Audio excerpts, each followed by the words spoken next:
Yeah, it's a little bit late. I'm just telling you right now. Welcome to the broadcast. It's 8:15. We are sorry. We are running a few minutes behind.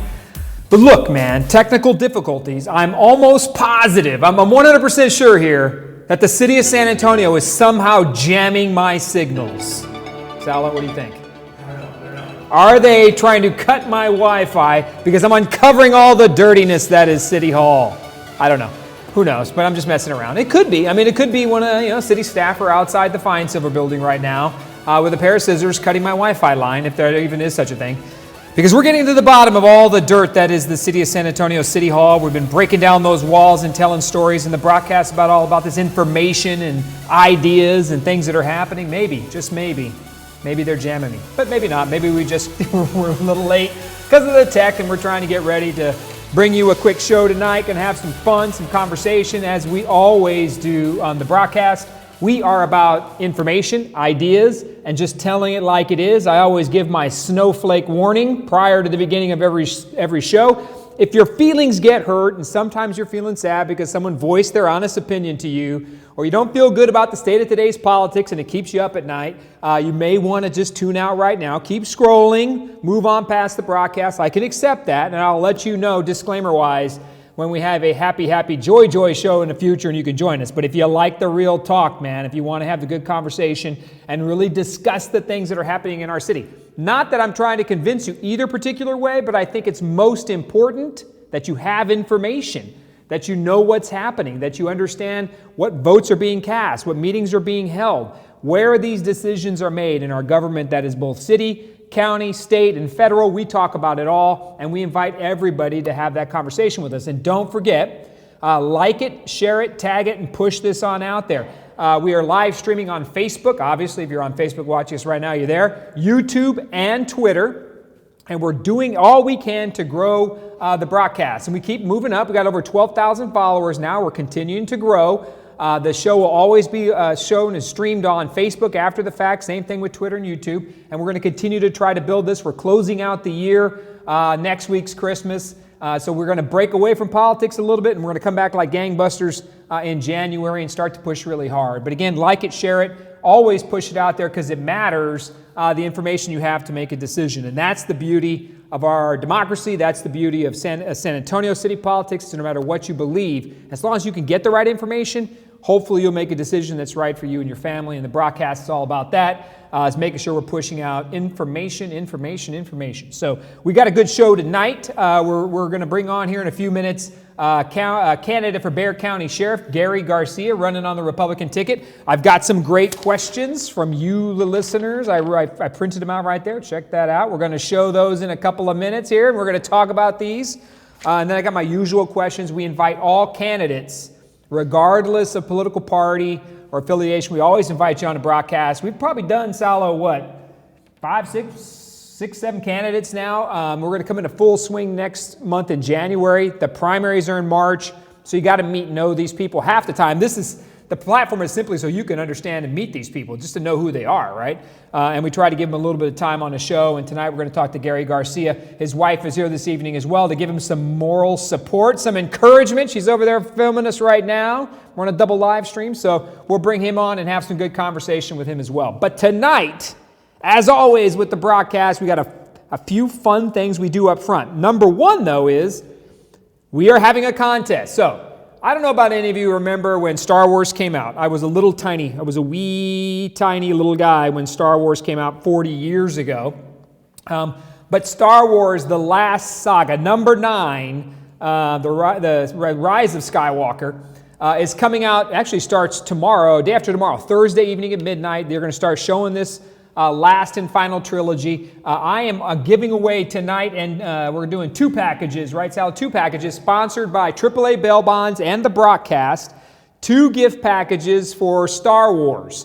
The first one is 4 tickets. Check this out. We're doing 4 tickets to Star Wars plus a $100 food credit. And then the second package is 2 tickets, so maybe just you and the wife, and a $50 food package at Alamo Draft House.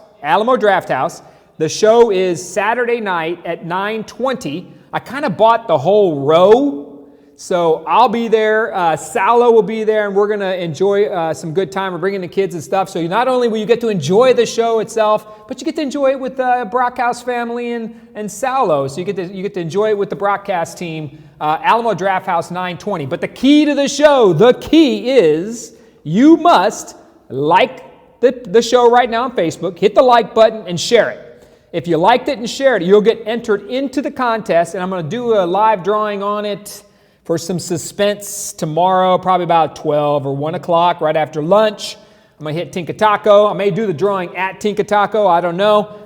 We're going to roll the little bin, and we're going to give away both packages, first and second place. Again, like the show and share it. You got to share it right now. If you do both of those, I'll enter you into it tomorrow. First package, Alamo Draft House, 9:20 Saturday night. Star Wars with the broadcast, 9:20. 4 tickets, $100, and then 2 tickets, 2 packages, 2 tickets, $50. It's going to be one heck of a show. If you've watched anything or read anything about Star Wars, you'll know that the show already is like overwhelming. Like people are talking about, it just kind of closes all these loose ends and stories from the other previous 8 Star Wars episodes. I have to tell you, the 2 favorite movies, well, frankly, the 2 best movies of all time. Number 1 is The Godfather, and number 2 is Episode 2, The Empire Strikes Back. Those are 2 of the greatest movies of all time, and these shows are coming up live. We're going to have a great time on Saturday night. Join us, like it, share it. Let's get it out there and see who gets the lucky prize. The lucky prize. And now, by the way, Alamo Draft House, great place to watch a movie. The Westlake Shop's down there. You're coming down to District 6, by the way, District 6. At the Alamo Draft House to join us. Beware, we're going to have a good time Saturday night. Like, share, push it on out there. Salo, were you able to get any of those videos up? Yes. All right, let's see what's the first one. I always like to show a couple fun videos before we bring on our candidate for the night. So why don't we see what we have? What's our first video up? Oh, good. This is good.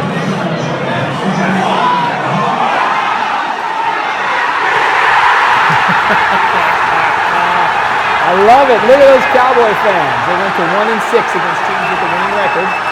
And as you can tell, look at love and life, love and life. And then this one, look, I'm always praising the San Antonio Police Department. Everybody knows that. I'm a huge supporter of first responders. But since we have, this is San Antonio Police.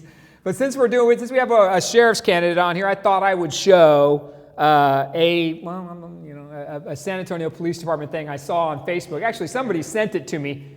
It was a riot. Policeman called from the gas pump and has the pump still on the side.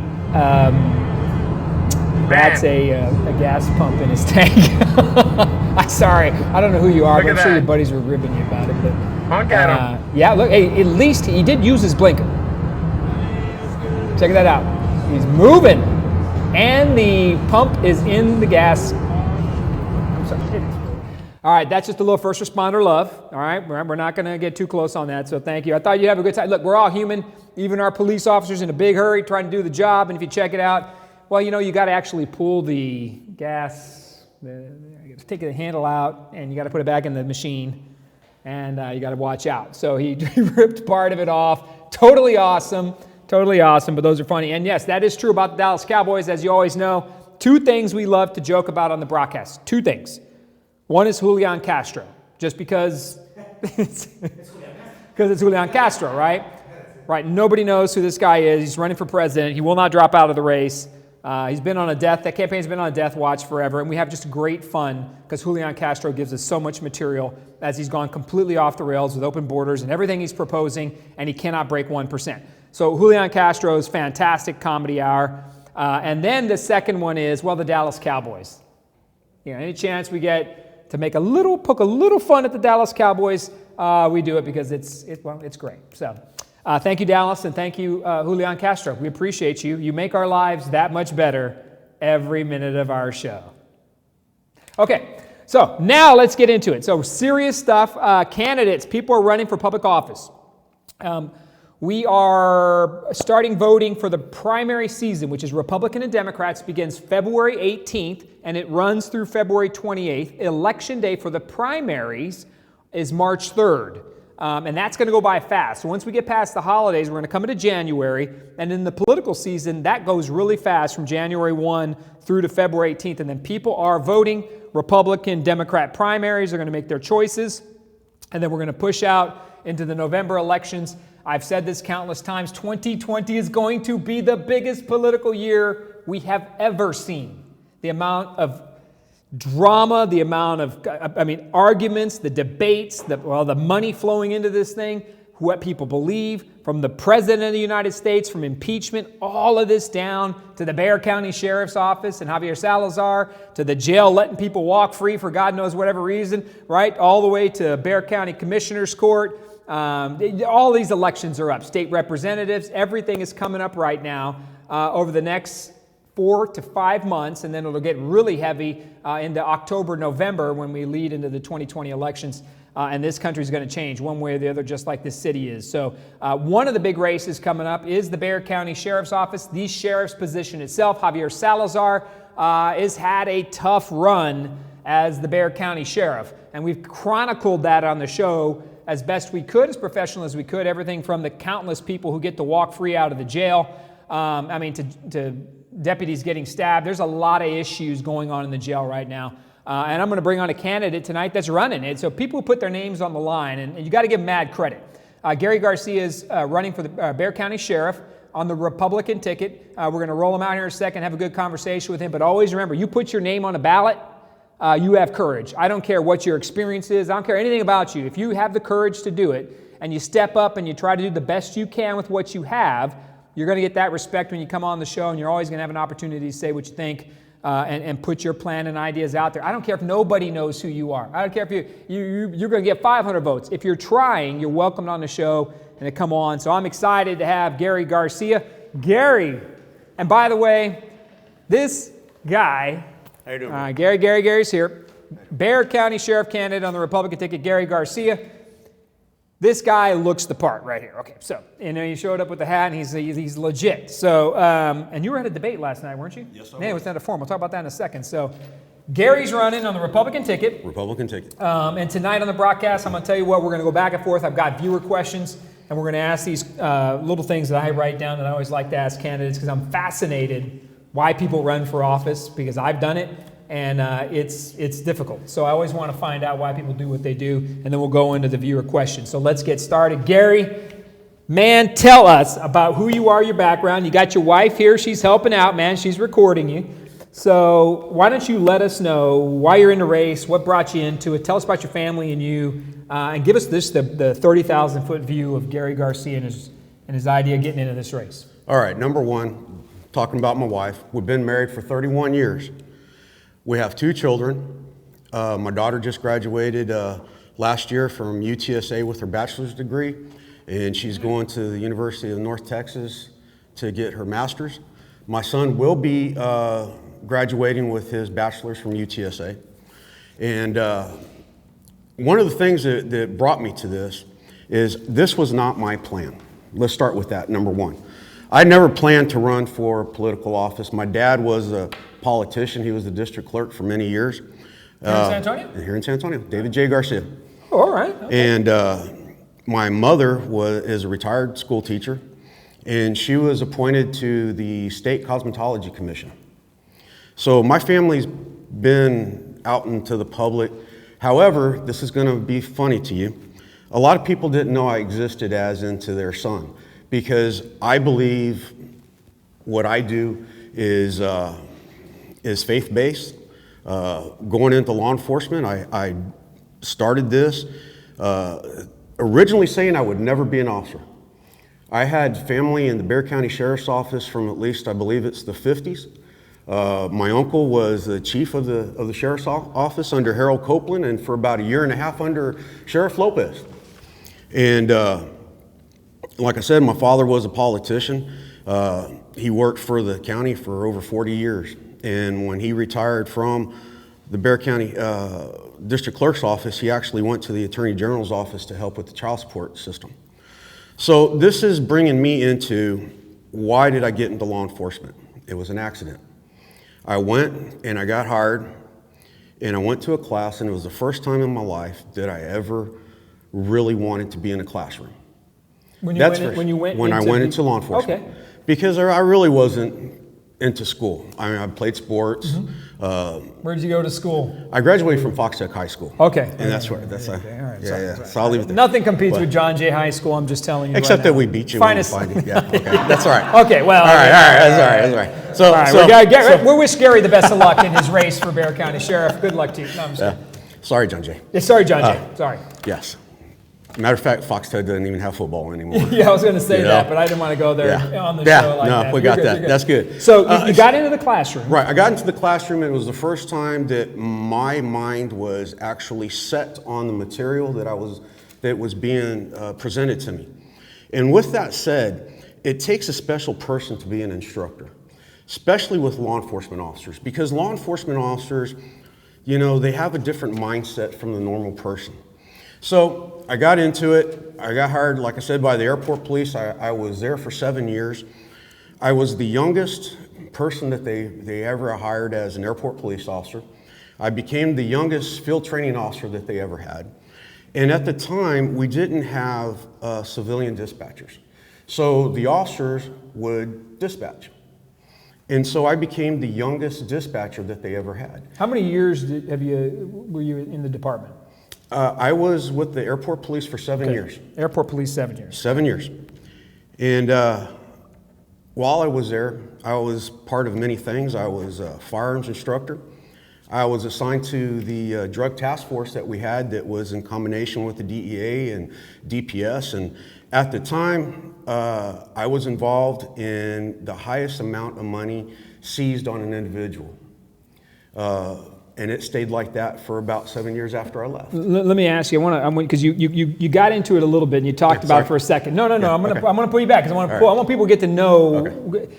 When somebody gets into law enforcement, and you got an interesting story, right? You said, like, I didn't care for school or education. I ended up in this class or whatever, and you fell in love with it, right? You enjoyed it. So what was it about law enforcement that dug you in, right? So tell us what your view of that law enforcement piece is. So when you sat in that classroom and you figured it out and said, this is what I want to do, what was that? What was I'm always fascinated by when people get into law enforcement, become a peace officer. So, well, for number one, it's going to be, let's put it to you this way. You have people that get into math, that they love the numbers, and their life is about numbers. They analyze everything. Well, for me, learning about the law and understanding, even as a kid, I used to always take care of the underdog. You know, somebody's getting picked on, I was there to help. So listening to the law being taught to me in the manner that it was,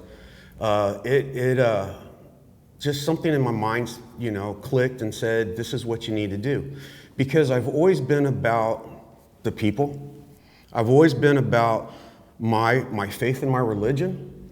And I do this because I feel it's a calling. That's the bottom line. And I got you. And I like the faith aspect of it. Yeah. And I think oftentimes faith gets kind of relegated, put to the side when it comes to our politics, and you know, people like to spout a lot about separation of church and state and all these other things. But you know, I mean, faith is a big part of what people make decisions. But I want to get into about being sheriff. So, how many total years you got in law enforcement? 34 years is total law enforcement, and I've been 27 years with the Bexar County Sheriff's Office. 27 with BCSO? Yes. Okay, talk to us about one of the, and look, again, questions that are coming right off of this, right from people listening.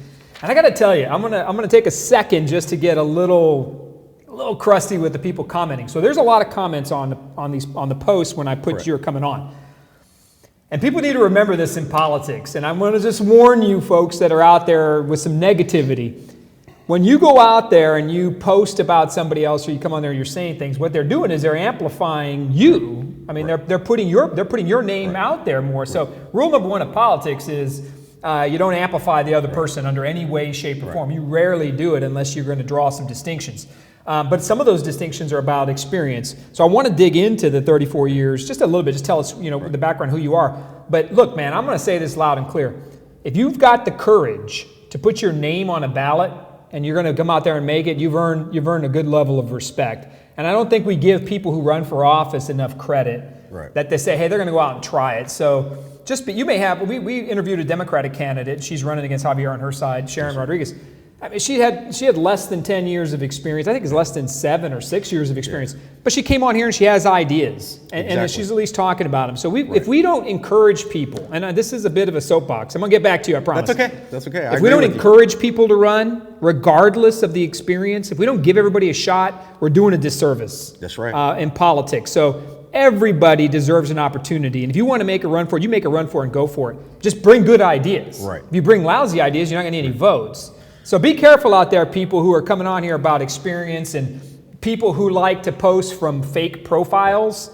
Be very careful to who you're amplifying, and be fair, because at least they're putting their name on the ballot. At the end of the day, they had the guts to put their name on a ballot. So be very careful. Beat them up on the facts, and let's see where they go all day long. But just be careful. So let's dig into it. Let's dig into it.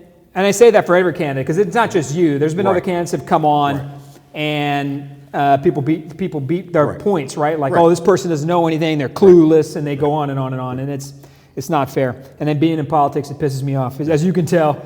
So explain the 34 years. Okay. Walk us through it, because it's a big question. First of all, let's go back to this. Okay. Number one, what you said. Why are we doing this? Because my dad's always told me, if you've got a problem with something, don't gripe about it. Do something about it. And that's why I'm here, and that's why my name's on the Republican side, because of my faith. And I'm doing this because I believe in the people, and I do have good ideas. And in 34 years in my law enforcement career, I have dealt with a lot of people, a lot of situations. And like I said, I was a firearms instructor. I became a firearms instructor at the sheriff's office. I was a classroom instructor at the sheriff's office. I've done policy and procedure manuals. And every time that I've gone somewhere, education or not, you know, with what they're trying to say is because I know who's popping those off. But let me tell you, when something happens at the sheriff's office, in my 27 years that I've been there, I've always opened my mouth.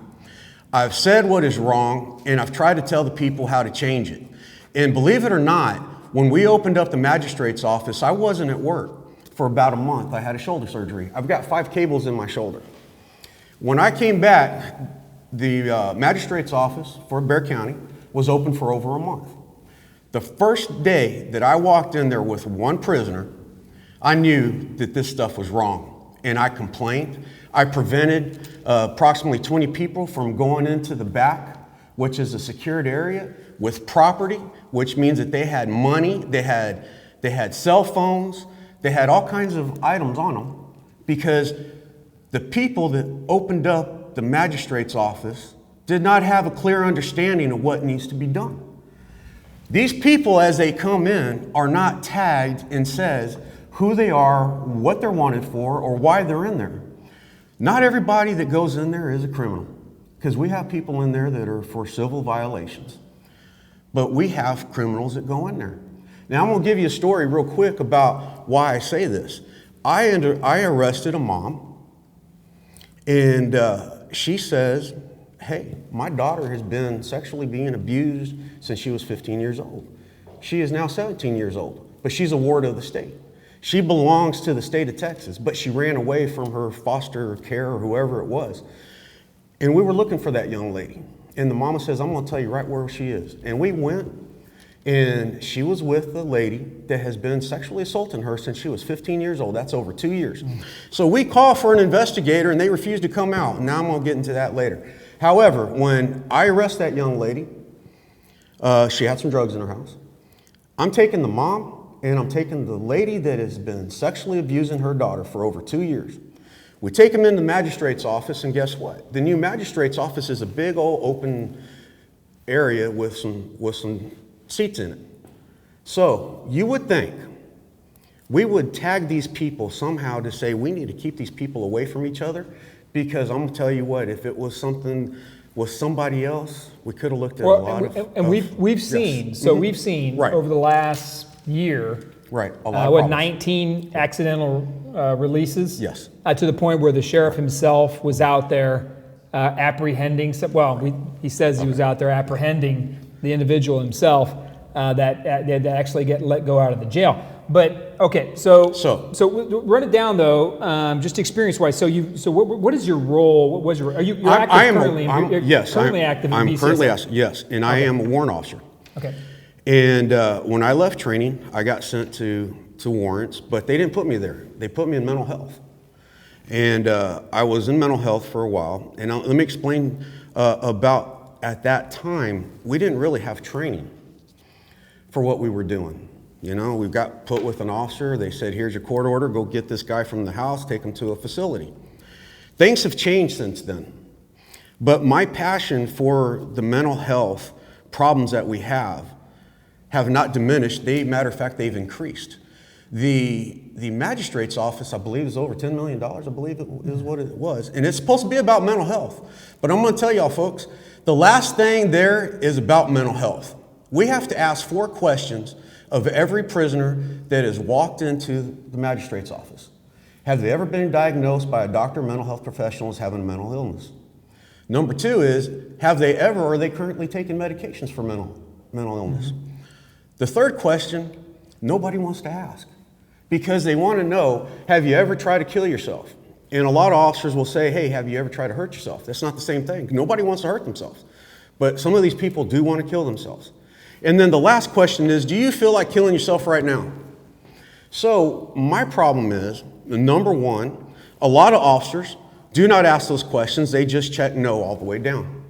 So we're not really making sure that we're preventing these problems when they get into the system. And we've seen people hurt themselves while in custody of the Bexar County Sheriff's Office. Right.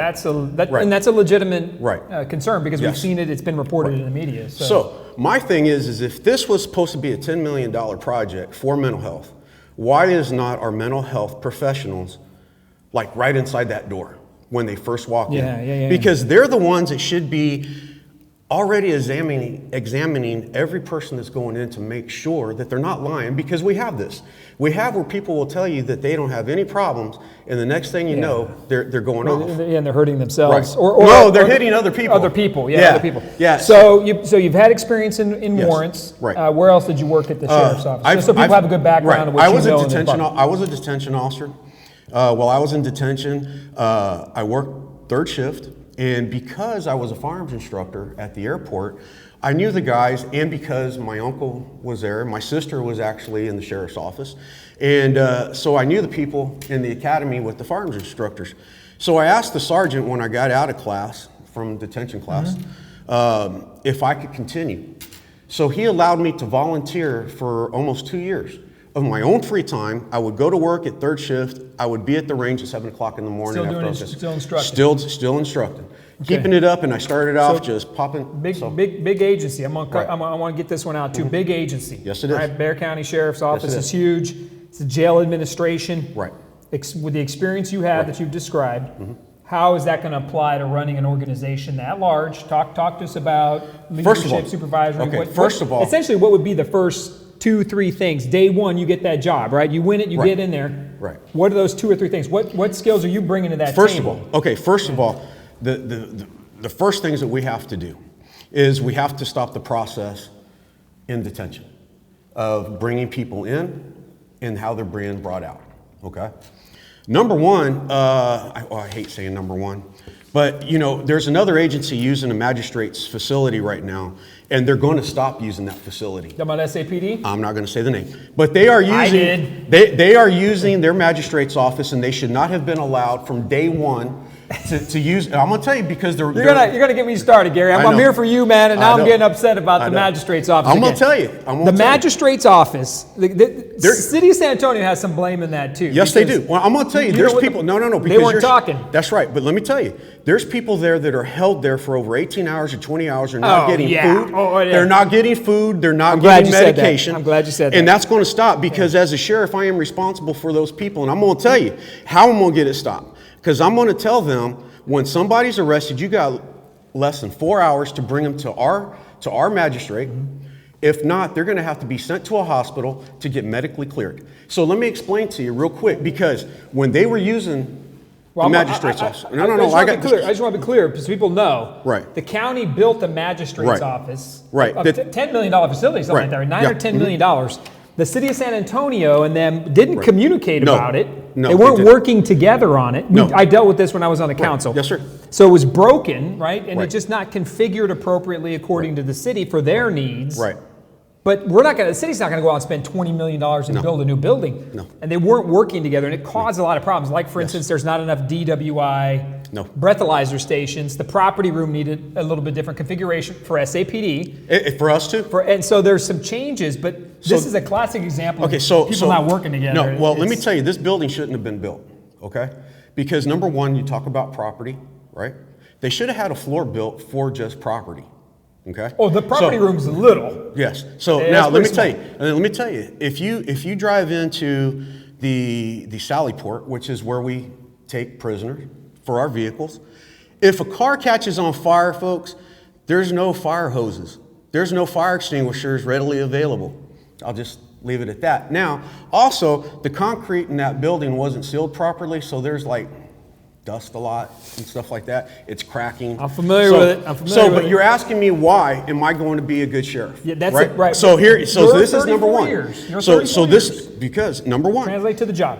I'm telling you, because every time I see something, I say it and it gets changed, right? It gets changed. When I went into the magistrate's office for the first time, I got it changed the way they were doing things. They were leaving bags out, exposed where people had belts, they had boots, they had all kinds of things.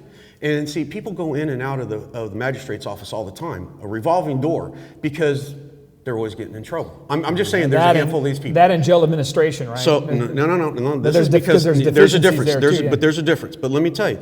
So you have all these bags out, and if I'm a guy that comes in all the time, if I want to cause havoc, I know exactly where the weapons can be. So I explained that. I explained some other things, and so when I went back to work for my shoulder surgery, I brought these things up because I don't keep my mouth shut. And I'm just a lonely deputy, but I got things changed, right? So now if I'm in charge, I'm going to change the things the way that they need to be because of my knowledge, because of the people that I've arrested for over 27 years. And let me tell you, being in warrants for over 20 years, I go into people's houses and I see the problems. I see a lot of the problems that people don't want to talk about, such as 12-year-old girls having babies, right? Problems with people that want to change, but we're not giving them the opportunity to change. People that, let me explain this. People do bad things, and they have a right to change when they've paid the consequences for that change. But they have to know that first they have to forgive themselves. And this is part of the religion talking here. And I try to get people help when they really want it. Not this jailhouse. I'm gonna get you. I'm gonna go some rapid fire now because we're getting near the end. Man, you're on a roll. Sorry. So you're killing it. No. This is what the forum's for, man. Don't ever hesitate. I told you that. Right. But what I like about it is, and in case you didn't notice, over the last few years of my political stuff, I love telling people exactly what I think. Right. You're bringing it, and I appreciate that. And so this is just I want to get to some of the questions. Let's go. Because people got some questions. I want to make sure we honor the viewership here and we get it done. Please, let's do it. All right, let's do some rapid fire. I'm going to hold you to make less than a minute here. 30 seconds as best you can. He's looking at me like, what? My wife can tell you I can talk about each subject for an hour at least. All right. Number one, talk to me about bail reform. What do you think about bail reform? Bail reform. Yeah, so right now, PR bonds and stuff like bail. that. I thought I was like, okay, you got me. Okay. So we have a problem right now with the magistrates situation because when they were using the city magistrates, they were supposed to go by a guide from the district courts, the county courts, through the bails to use certain amounts of money to be put on people. Okay, so when we have somebody that's arrested, it's a lot about what have they done in the past? What was the cause that they had right now? So when you're talking about the bail, until we can get all of these people in line so that when this judge gives bail and this judge gives bail, it's all the same. Do you believe the sheriff's office is doing a lot of personal recognizance? Yes, and this is what I'm getting back on the street. This is what I'm talking about. But when the judges say, no, this person needs to be on a $10,000 bond, we need not to give them PR bonds. We need to not to get them out because they're sick or because they're injured. It is our responsibility to keep the people in the jail. And if they can make the proper bail, what is set aside through those courts, right? Yeah. Because it's not the sheriff's responsibility and it's not probation's responsibility. It is those courts' responsibility to do that. I think, the Bexar County is going through some changes when it comes to bail reform. Right. And we're seeing people, and we've talked about this in the past, but we're seeing people get out on personal recognizance bonds. Right. They shouldn't. Thank you. They shouldn't get out because a lot of times these are not your everyday garden variety. I got a joint on me and I get let out. I mean, these are felons. Okay, talking about that real quick. I'm sorry. Yeah, you just brought up a real quick subject. Okay, so we have a thing with the DA's office right now about cite and release, right? We're supposed to do a criminal background check on everybody that we do that on. The officer still has to take that dope, whichever it is, if it's hard drugs or just the marijuana, we still have to put it into our property room, all of these things. But we're not doing a complete background check on these individuals. And a lot of these individuals that we're stopping downtown are not even from San Antonio. These people are being bussed every day from Oklahoma, Minnesota. We even had a guy that was flown in with his dog from Alaska. And if we don't take them but if we don't take them in to the detention center and get their fingerprints done, because a lot of them don't even have IDs. We're just running them by name and date of birth. That needs to stop, and that will stop under me. All right. Don't forget. I got some more rapid fire, but don't forget. Like it, share it. Star Wars tickets raffle. 4 tickets. We're going to give away a 4-ticket package with $100 worth of food and a 2-ticket package. There it is again. Kylo Ren, right there in the lower right-hand corner. Wow, you're really into that. I know, man. I absolutely love Star Wars. My son and I, my kids and I, we're going to have a great night. Us too. But those 2 tickets, we're going to raffle those off. Like it and share this bad boy right now. Like the podcast, share it, and you qualify. We'll draw your name tomorrow. Republican or Democrat? You already said it. Republican. Yes. Talk to us about gun owners' rights. Where do you fall in the Second Amendment? Okay, the Second Amendment. We have the U.S. Constitution and we have the Texas Constitution, and both of them give you the right to bear arms. And the Texas Constitution goes as far as saying that for protecting your property and your person, and at the end of it, it says that the legislator has the right to tell you if you can carry it in view, but it does not say to take your weapons away. It says you have the right to bear arms, folks. Okay, perfect. What are you going to do different? Give me 2 things. 2 things you're going to do different than Javier Salazar. That's that question right there. I'm going to tell you, I'm going to do everything different from Javier Salazar, because I am not going to use my community police officers as political parties going into parades and things of that nature. We're going to actually use those community police officers to go out to the public, and if we have a problem at 3 o'clock in the morning, guess what, folks? Those community police officers are going to be working at 3 o'clock in the morning, Saturday, Sunday, I don't care what it is. Our traffic guys are going to be educated on what to look for: human trafficking, family violence, besides the DWIs.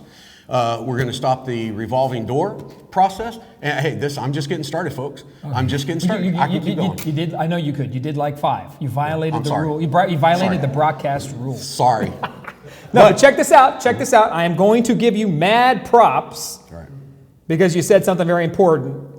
The sheriff is the sheriff for all parties. All parties. It's non. You got to run on a partisan ticket. I get that. You run as a Republican or you run as a Democrat. I understand that. I mean, but the problem is, I think what people have. I have heard this complaint frequently. Yes. Is that their current sheriff is a sheriff for Democrats only. Yes. And there's a lot of political behind the role that maybe hasn't always been that way. Well, let me tell you. What do you think about that? Let me tell you, if you look at my Facebook page, if you look at the t-shirts we have made, it says Sheriff for all the people. I'm going to be the sheriff. I don't care if a person is committed a felon. If that individual is a victim in a crime, we're going to service that individual as if he was any other human being. I don't care if you're from another country, another state, another city. If you're in Bexar County and something happens, we are going to treat you like family, just like I want my family to be treated. I am the sheriff for all the people. Is that good?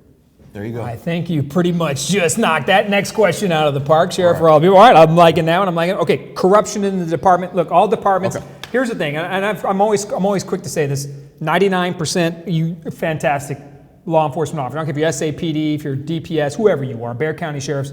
99.5% of everybody and every fantastic people doing a great job. But there are the you bad have no apples. idea. You have no idea.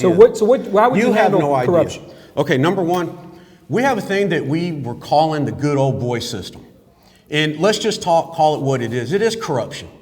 You know, so you're going about talking about nepotism, favoritism, any type of isms that you have, right? So we have people that shouldn't be in the sheriff's office that has been hired, whether it's this administration, the last administration, the administration before that, because they gave money to somebody to get their job, right? Man, Okay? oh man, you So are straight I'm up going to tell calling you, it out. and I'm going to tell you that this is the reason that I'm doing this, because corruption, the good old boy system is going to stop for once and for all in Bexar County. And I'm going to tell you right now too, if I find corruption and we can get our investigators on it and we can prove it on anybody in city council, in the commissioner's court, a judge, I don't care who it is, an attorney, if I got to go to the attorney general's office and file these things, go to Texas Ranger, FBI, I am the only person that is not scared. He said, Not scared. He said, I said it. city council. And commissioner's court and judges and lawyers, if we can prove anybody, I don't care who it is, we are the sheriff for the people, and that is where it starts, folks. The powerful answer, I appreciate that. This was an interesting question. Somebody talked about illegal dumping. Somebody asked, I would ask him to enforce the amount of debris being dumped on our roads, especially the areas that deputies do patrol, Highway 151. There's a lot of that going on with TxDOT. Okay. The illegal dumping. So let me tell you. Let me tell you. Different question, but I like it. I like it too, but let me tell you something. Number one, we have a problem that nobody talks about our civilians. With the sheriff's office, with the county, they all fall under the same group, right? But the commissioners are always messing with these people and trying to hurt them as much as they can in the pocketbook. And this is where I'm going with public works. Most of the streets that we have in Bexar County, right? Most of the streets don't belong to Bexar County. They belong to TxDOT. They belong to a city, right? So we have to inform these people. We call our dispatchers and say, hey, you need to get somebody out here, right? Now, we can't force the city of San Antonio to go do anything. We can't force TxDOT to do anything. And being the sheriff, I can't force the county public works guys to go doing anything. So with this concern, when we have a hazard, guess what happens? Our deputies end up having to stop and pull things out of the road, which is dangerous for them too. But we have ordinances that just aren't being used.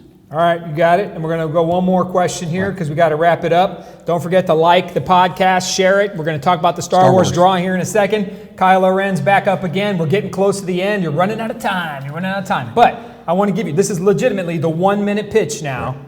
Close it out 1 minute. Talk to us about what you're going to do and who you are. It's a tough one, but this is your elevator pitch, 1 minute. Tell us what you think. I really appreciate your time tonight, your candor. You put your name on a ballot. That takes courage no matter what.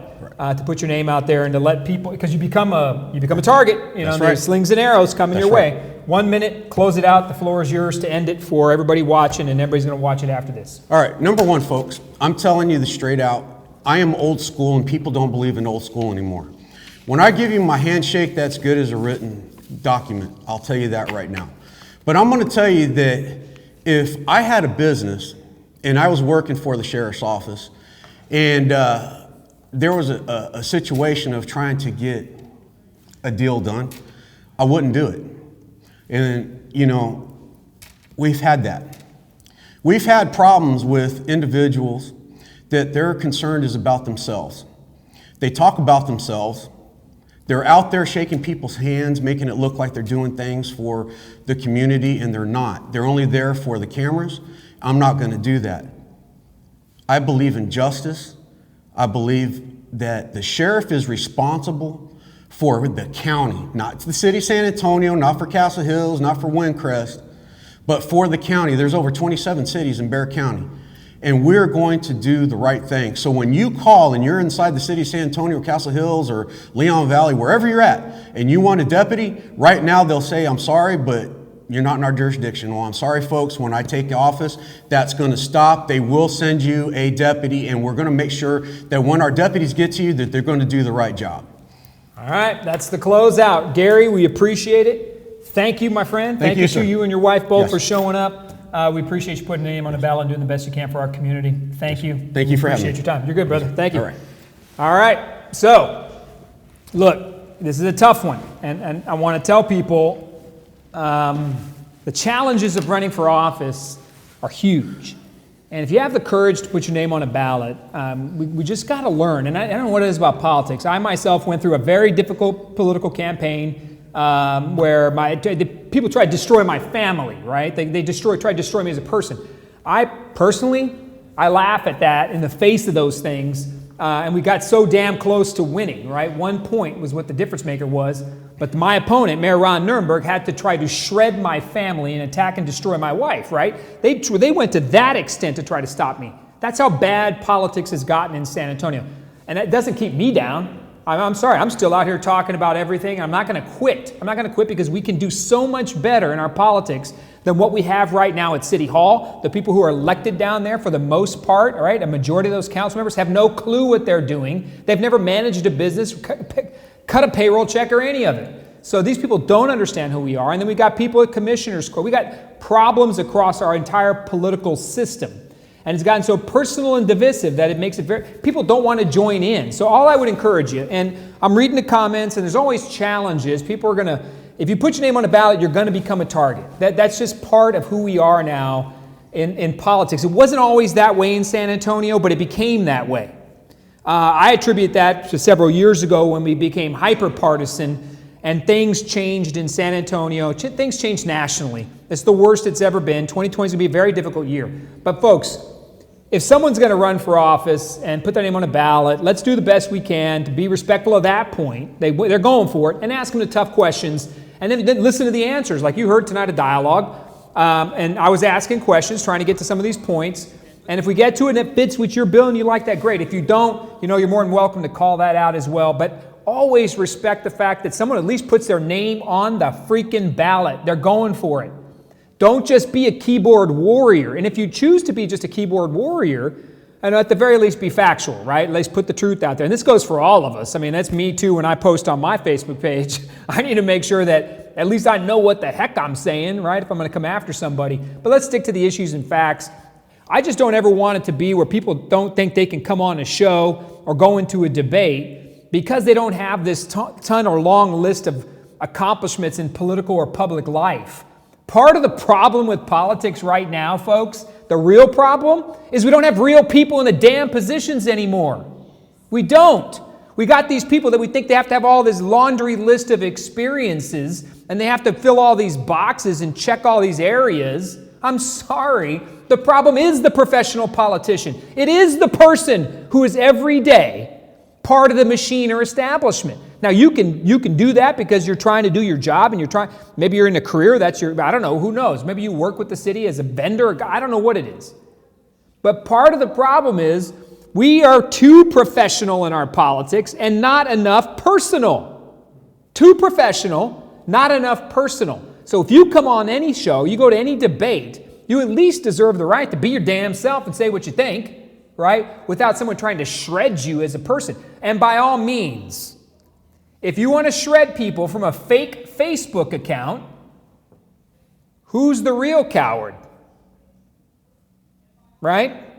Think about yourself and bring the fight. I'm all about that. But show up with your real name on a Facebook page and let's go to work. And you want to do it, we can do it. But if you put your name on a ballot in this house, I don't care how. I mean, look, I'll call you on your bullshit. If I think you make no sense, I'm going to call you on it, and I will. And I'll keep asking the same question. If I don't get the answer, you'll see it. But let's not always, let's remember, the problem in our politics is the professional politician.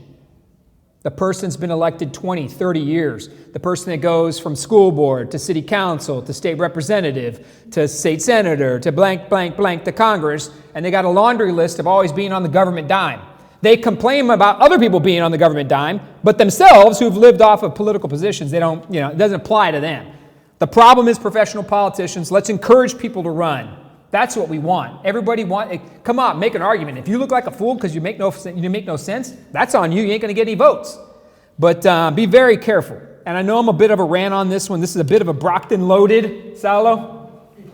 But it matters, man. It's unprompted from my heart right now because I don't like it when I see people who don't have an opportunity just to say what they think and they get crushed by the system, right? And that's the crappy part about politics. And I'm out to change it, man. That's what the broadcast is about. So we're going to get there. I'll stop now. Don't forget, maybe I'm riled up. Maybe I'm riled up because Kylo Ren's right here. Right there. Kylo Ren's right there. Right? And I'm going to see this movie on Saturday night. The Force is with me right now. I'm not a Sith Lord. If you watch Star Wars and politics, we have some Sith Lords at City Hall. Darth Nuremberg. No, I'm just kidding. I'm just kidding. Okay, my wife's going to text me right now and be like, dude, calm down with the Darth Nuremberg. Look, I took it too far. So, no, but legitimately, Darth Castro, I'm sorry, I didn't mean to say that out loud. I'm sorry, my bad. I'm just jazzed up because Kylo Ren, I'm going to be with him on Saturday night. We're going to watch the show. I'm trying to figure that out. Like it, share the post, share this. Let's get going. I'm going to wrap up with a couple of key points before we get to some memes, and we're going to close out the raffle. How many people? Where are we at? I mean, we got some shares going on right now. Oh, man, it's moving. It's moving. All right, here we go. Where are we? Oh, man, I was ranting. City Hall. By the way, we're closing out the year. City Hall does not meet again until the beginning of the year. So I don't have it on deck at City Hall right now because they're not on deck. They're on vacation. So we don't know what's coming next. They'll return the first week of January. City Hall actually shuts down from about the 15th or 16th of December until the second week of January. They get a really nice vacation, right? So they're not meeting. They're off. They're not passing any laws or anything like that. But I want to make sure, let's put up a couple of those points there. Dig at some of the sides about Nuremberg, some of these things that popped up. 2020 is going to be an important year politically for San Antonio. Big stuff coming in. Look at this one here, and this is what we've been saying for quite a long time. Ron Nuremberg's go-it-alone ways lead to council dysfunction. We called this out during the campaign. This guy only knows his way or the highway, and it doesn't reflect our city. And for whatever reason he's like this, he doesn't include his own council members. You read this article in the Express News, fellow council members are lighting him up because just like I said 2 years on the council, this gentleman doesn't care to know what you care about. It's very important and very simple. And he's been caught now in the Express News, who was always basically a support rag for him, a mouthpiece for the mayor's office, is finally, boned up a little bit here and is coming around with Nuremberg's going along ways lead to council dysfunction. Because it is. He only wants to do what he thinks is best. And that's the politics we're dealing with. The city council's out of control, and it's broken. And if we don't fix it by voting people out next go-round and changing that back to, again, professional politicians. Ron Nuremberg now been on this council for 8 years. At what point is enough when you're not doing the job? We'll see, right? Guess what? Half that council is going to run against him for mayor. They're already talking about it. I mean, you got people right now on the current council saying they're going to challenge this guy because they don't like where he's at. And plus, they saw what we did in the last campaign. They think it applies to them. So that they can go out and get 10, 20, 30, 45% of the vote because they think this guy's a wounded duck, wounded gazelle on the prairie, man. And the lion's about to attack. So next picture, what we got here? Okay, but another big point. By the way, firefighter contracts coming up. Right, they're in arbitration right now. Remember that war when it came to the propositions. We'll know in January where the firefighter contract is, and then the police officers are back up next year. Another big issue that's going to come up. Negotiations, arbitration is going on right now. No results. It's closed door right now. We don't know where they're at. But what we do know is that there will be a firefighter contract, and it will be a big political piece of news probably by mid-January. What do we got next? Okay, and I put this up here. People. There will not be a statue of Santa Anna at the Alamo. I don't know who you think you are, right? But I'm here to tell you, there will be no statue of Santa Anna at the Alamo. And I don't care if you think you hate George P. Bush, you hate Roberto Trevino, you hate the idea of the Alamo. I get it. A lot of dissension on the Alamo. I'm going to talk about that more next year because I have concerns too. Cenotaph, the bandstand. We found some other additional human remains at the Alamo. There are some issues now, right? But look, this right here, discovery of skeletal remains at Alamo could affect San Antonio's commission's action on overhaul. That was just, well, shoot, that was today. That was today's story. So go back to that thing real quick, though, if you can, Salo, back to the one on Santa Anna. I want to be clear. Can I go back? Well, I'll just be clear with Santa Anna here. Look, it's okay to say something is broke and you got a bad idea. It's not okay to make crap up. I went back and looked everywhere I could possibly find, and nobody said Santa Anna statue at City Hall. Nobody said, man, we really, I tell you what that site needs? It needs Santa Anna. Nobody, I've not heard that. Don't lie. Don't make stuff up. At the end of the day, please don't. It's like saying, man, you know what we need right now? We need a statue of Ho Chi Minh. Nobody says that stuff, man. Nobody's throwing that out there. So deal in fact. Don't try to scare the crap out of people to get a vote, but this is wrong. I'm going to make sure I 100% say this. I was there. So people, who say this to try to get votes, they are not in the room. I was in the room. I was part of that discussion. You may not like how I voted. I'm fine. I'll stand for that, and we can talk about that next month. Never once did somebody say, Santa Ana, man, that's a guy we need to recognize. Now, Mayor Ron Nirenberg did say, well, we need to, just recently in the paper, like within the last week, he said, well, we need to recognize both sides. No, Ron, we don't need to recognize both sides. Let's be very clear. The Alamo is for the defenders. It's the cradle of Texas liberty, and that's where we stand on it, period. It is about the defenders, and it is about Texas. That's it. To me, there's nothing else. I want to make the site better and build it better, access, tell that story better of the defenders. And that's where we need to get to. That's what it's about. It's not about Santa Ana. That is a bald-faced lie. And let's call it what it is in politics on that one. Let's not scare people out of that. So we did the remains one. What else? We got anything left up there? Some Donald Trump impeachment stuff before we get to memes. Don't forget Star Wars. Like and share. Like and share. What do we got? We've got some the Donald Trump. Okay, we got to wrap up here because we're near the end. Trump's going to get voted on tomorrow. So most likely the president will get impeached tomorrow by the House of Representatives. Mitch McConnell has said he's going to wait till next year, right, to address this. He probably will not call the witnesses the Democrats want to be called. But look at that, Comey. I was wrong on the FBI's FISA warrant. He admitted it. He had too much confidence in the FBI, and he was wrong. Flip it to the next picture here. These are some things I picked up that I thought, we've been talking about the president may come out of this in a far better position. Wherever you are on Donald Trump, the political facts remain. Here's the FISA court slams FBI over surveillance application in a rare public order. Next. Aha! Trump now leads all of his rivals in national polls. Election 2020, even Biden. Impeachment backfire. What else we've got? Anything else? Are we going to... Okay. All right, well, before we jump into the memes, think about this. What will impeachment actually do, right? I think I've been advocating and saying that this is going to be, I think, ultimately a net positive for the president. Wherever you are on Donald Trump's, wherever you're at on him, I'm not here to debate Donald Trump. I'm just talking the pure politics of it. It's going to backfire. He will be acquitted in the Senate overwhelmingly. He will claim victory. He will claim innocence on the acquittal. The Democrats are going to look like ridiculous. They didn't even charge him with bribery, which is what they were complaining about for a month. So we've got this problem now, and I think the president has capitalized on it, at least positioned it. Now, it's purely political call. I think if they continue down this path, it is going to be, because remember, this is about the Electoral College, and the states that he's leading in, the swing states, are anti-impeachment. So I get it. Can you imagine? This country went zonkers when he won in 2016. If he does it again in 2020, can you imagine what's going to happen? This place is going to melt. California will literally melt off into the Pacific Ocean. Woo! It'll disappear. That's how crazy they're going to be if the president wins re-election. But beware, beware. Regardless of where you are politically on the president, impeachment's a downer. It's going to cost the Democrats. It will re-elect the president. All right, like and share. We're going into memes. We're going to wrap this bad boy up. Kylo Ren tomorrow night.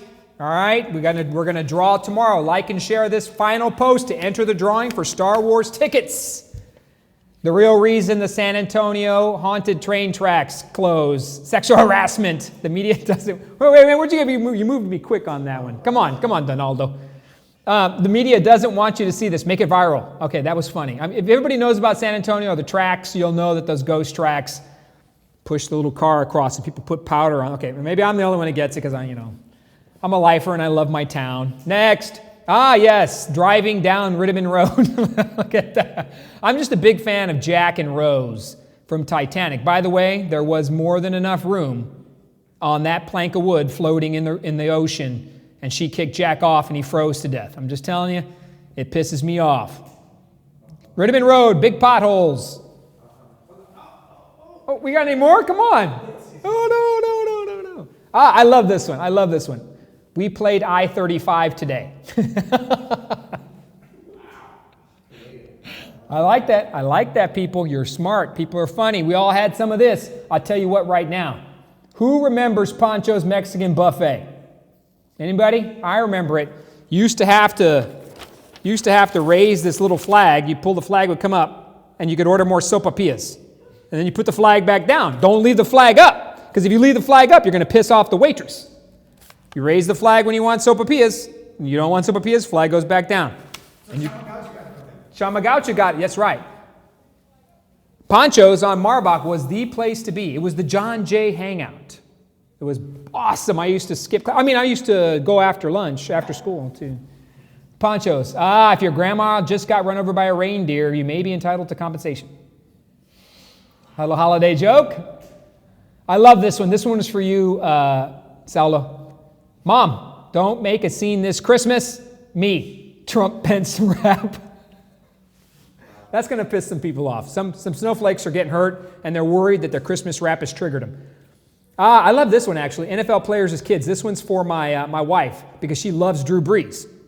National NFL record holder, National Football League record holder Drew Brees. Look at Jason Witten right there. Aaron Rodgers kid picture. And, of course, there's Tom Brady cheating. Look, he's cheating. He's looking, I know. You got to follow football like that. What do you got? This was actually legit. Friday the 13th, last one of the decade, because next month is 2020. We have a whole new slew of Friday the 13th. This is just English. New prime minister. Boy, we look. I had to put it out there, just so you can tell the likenesses between the two. He won re-election, reelected to his team did, right? Taken back over Parliament, big conservative win in the United Kingdom, and of course Donaldo Trumpo. With his comb, Donaldo. Hang in there, guys. Only 2 more weeks. You get some new gifts for Christmas. We can all count on underwear and socks. And I love this one. Is this my last one, right? Yes. This is my favorite one of the night because it includes the tax assessor of Bexar County. That's your home right there. That's what a buyer sees. Your appraiser sees that when you try to sell your home. But the tax assessor sees the greatest gingerbread house of all time. Absolutely awesome. All right, last call. Here it is. Kylo Ren, the Brockhouse, Saulo, the Brockhouse family. We're Saturday night, 9:20 p.m., Westlake's Alamo Draft House. Thank you, AAA Garcia Bell Bonds again. Want to give them the mad shout out for bringing us and partnering this with me. There he is right there. I love showing the handcuffs because this guy will get you out of the slammer. Any chance he can help you out. He's a good man. His family's good. Family-run business. Takes care of people. And he will help you out. He's sponsoring this giveaway with me tonight. Bring back Kylo Ren so we close this bad boy out. 2 packages. 4 tickets, $100 food credit. 2 tickets, $50 food credit. Last chance. Like and share. And you're in the drawing. Tomorrow, sometime around 1 or 2, somewhere in there, I'm going to spin the magic wheel, pull 2 names out, and we're going to have a party at Westlake's Alamo Draft House. You're coming to the District 6 hood. You're going to hang out with us. We're going to be all in the same row. Saulo's going to be there with Edith and the baby and the little family to be. My wife's going to be there. We're going to have Luke. We're going to have a good old time. And we're going to enjoy Star Wars, the last episode, close out the series. The broadcast is thankful for you. We appreciate you. We had a good time tonight. Thank you to Gary Garcia, who's running for the Bexar County Sheriff position on the Republican side of the ticket. There's a few other people in that race. There's a lot of other people on the other side of the Democratic Party. Primary voting starts February 18th, goes through the 28th. Election day is March 3rd. We are having a great time. We will probably, because I think next broadcast is Christmas Eve. We're not going to do it. And then we're back again on the 31st, but that's New Year's Eve. So we're going to figure out, we'll probably most likely be back in full force beginning of the year. But we'll put information out. We'll do some short clips and shows and push some stuff out, notes over the holidays. We love you. Merry Christmas. Happy holidays. Happy Hanukkah. We're closing this bad boy out. Like it, share it, tell people about the broadcast. Let's put good information in front of people. And by golly, let's all care about each other enough to let each other be ourselves, say what we think, argue it, and then part ways. And let's be respectful, get it done. That's what the broadcast is about. Information, opportunity, taking care of the city we know and love, San Antonio, and making sure City Hall follows the will of the people. Now it includes the Bexar County Commissioner's Court as well as the Sheriff's Office. We love you. Happy holidays. The broadcast is officially out for 2019.